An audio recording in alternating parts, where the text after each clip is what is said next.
Kita seringkali menyerah ketika kita dalam keadaan yang sulit tentunya. Bukan berarti kita tidak boleh menyerah atau kita tidak boleh putus asa gitu. Maksudnya kalaupun tidak boleh juga tetap susah untuk tidak putus asa karena kadang dalam keadaan yang sulit. Akhirnya kita menghasilkan sebuah konklusi bahwa kita harus pasrah. Pasrah mungkin sesuatu yang baik agar kita tidak berekspektasi terlalu tinggi dan akhirnya kita jatuh dari ekspektasi tersebut. Itu adalah mungkin mekanisme tubuh kita dalam melindungi diri kita dari sebuah kejatuhan sehingga kita berpikir bahwa ya udahlah lebih baik aku pasrah daripada aku berharap dan aku jatuh, misalkan seperti itu. Nah, tapi tentunya bukan bermaksud untuk menekan kita bahwa kita tidak boleh pasrah. Saya yakin sekali bahwa sekalipun dikatakan tidak boleh pasrah atau maksud saya tidak boleh menyerah, tidak boleh putus asa, tentunya itu perkataan yang sulit. Bagaimana caranya seseorang tidak putus asa ketika semua harapan dia hancur? Dan bukankah itu adalah sesuatu yang wajar ketika kita putus asa dalam keadaan yang sulit? Betul? Dan nampaknya Hashem juga membiarkan kita untuk berputus asa. Nampaknya Hashem juga membiarkan kita untuk ada dalam keadaan di mana kita tidak lagi memiliki harapan di dalam hidup kita, sehingga kita berseru-seru kepada Dia. Dan kalau kita lihat bagaimana bangsa Israel di Mesir, ketika mereka di dalam perbudakan, mereka menderita dan mereka berseru-seru kepada Tuhan. Mereka putus asa. Tidak ada yang salah dengan menjadi putus asa sebetulnya. Namun betul kita akan jadi lebih sulit dalam menghadapinya ketika kita putus asa. Tapi pada dasarnya ketika kita sulit pastinya kita akan berputus asa. Dan itu adalah reaksi yang wajar gitu. Dan mungkin ketika kita akhirnya sudah sangat putus asa dan akhirnya kita memilih untuk sudah lebih baik aku pasrah. Nah, ketika bangsa Israel keluar dari Mesir, sebelum mereka keluar dari Mesir, mereka menderita. Apakah mereka tahu bahwa Tuhan akan menyelamatkan mereka? Tentunya sama seperti keadaan kita hari ini, bahwa kadang-kadang kita tahu bahwa Tuhan akan menyelamatkan kita, tapi kita nggak tahu dan kita nggak bisa membayangkan bagaimana cara Dia menyelamatkan kita dan apa yang mau Dia selamatkan dari hidup kita. Kita yang membaca kisah tentang Israel keluar dari Mesir mungkin bisa tahu akhir ceritanya mereka akan keluar dari Mesir. Tapi mereka, mana mereka tahu? Ketika itu terjadi, ketika Musa pertama kali datang, Moshe Rabbeinu datang pertama kali dan datang kepada Firaun, kepada Farao, apa yang terjadi setelah itu? Mereka makin ditekan. Jadi bisa dibayangkan hari itu, penyelamat itu datang, tapi justru yang terjadi adalah mereka makin tertekan. Kebenaran datang dan mau memerdekakan mereka, namun yang terjadi mereka makin tertekan. Itulah yang terjadi pada saat itu. Kita sekarang yang membacanya tahu bahwa itu hanya permulaan. Tapi mereka yang mengalaminya, mereka pasti mengalami apa yang kita alami hari ini, bahwa ini adalah kebuntuan yang semakin buntu. Tidak ada harapan.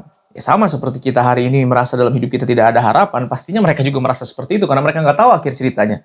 Kita tahu akhir cerita mereka. Mereka tidak tahu. Sama seperti kita hari ini tidak tahu akhir cerita kita.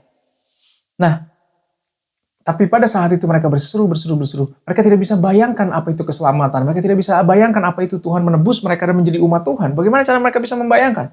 Pada saat itu, meskipun mereka akan menjadi umat Tuhan, seperti yang Tuhan katakan, aku memanggil hambaku dari Mesir, dan membawa mereka keluar dari Mesir, sehingga menjadikan mereka hambanya. Ya, itu setelah terjadi kita bisa baca itu. Tapi mereka pada saat itu, mana mereka tahu bahwa Tuhan akan menjadi Tuhan mereka, dan mereka akan menjadi umatnya. Mana mereka, ya mungkin ada yang kepikir, tapi pada dasarnya mana kita kepikir bahwa kita adalah umat Tuhan. Bahkan bisa dibilang secara legal, mungkin mereka belum umat Tuhan pada saat itu.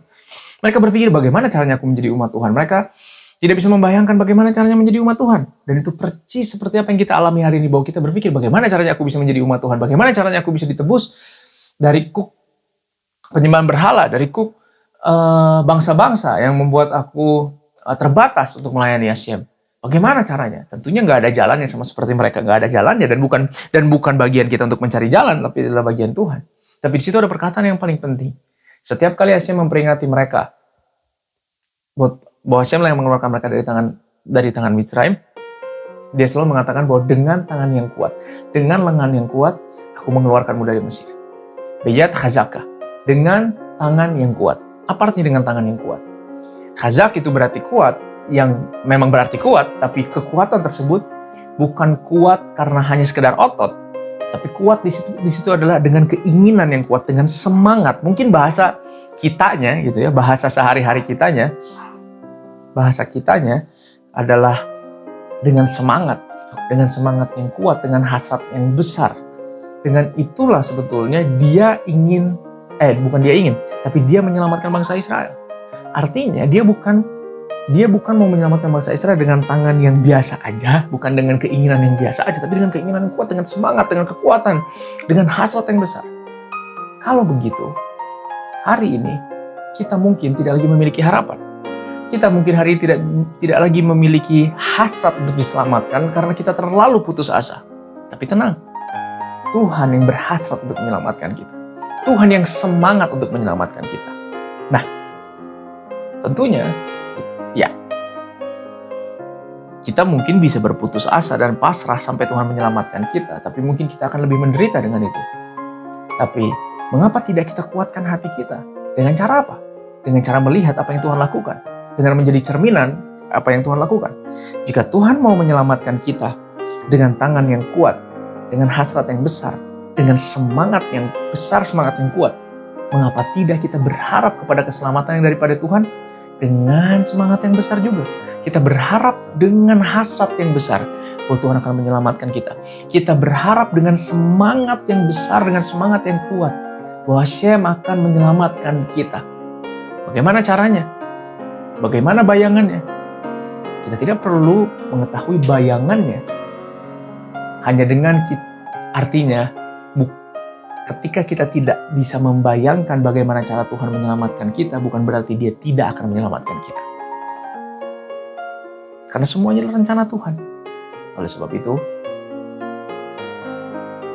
kita mungkin boleh berputus asa.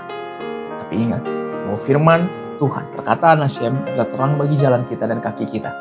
Sehingga hari ini ketika kita sedang lelah, kita mendengar firman Tuhan, dan kita harus bangkit. Harus terang kembali. Pasti akan terang kembali jalan kita. Dan apa yang harus kita lakukan hari ini dalam keputusasaan kita? Sama seperti Hashem mau menyelamatkan kita dengan kekuatan. Marilah kita menantikan Tuhan dengan kekuatan. Sama seperti Hashem mau menyelamatkan kita dengan semangat yang kuat, semangat yang besar. Marilah kita menantikan keselamatan daripada Hashem dengan semangat yang besar dan semangat yang kuat.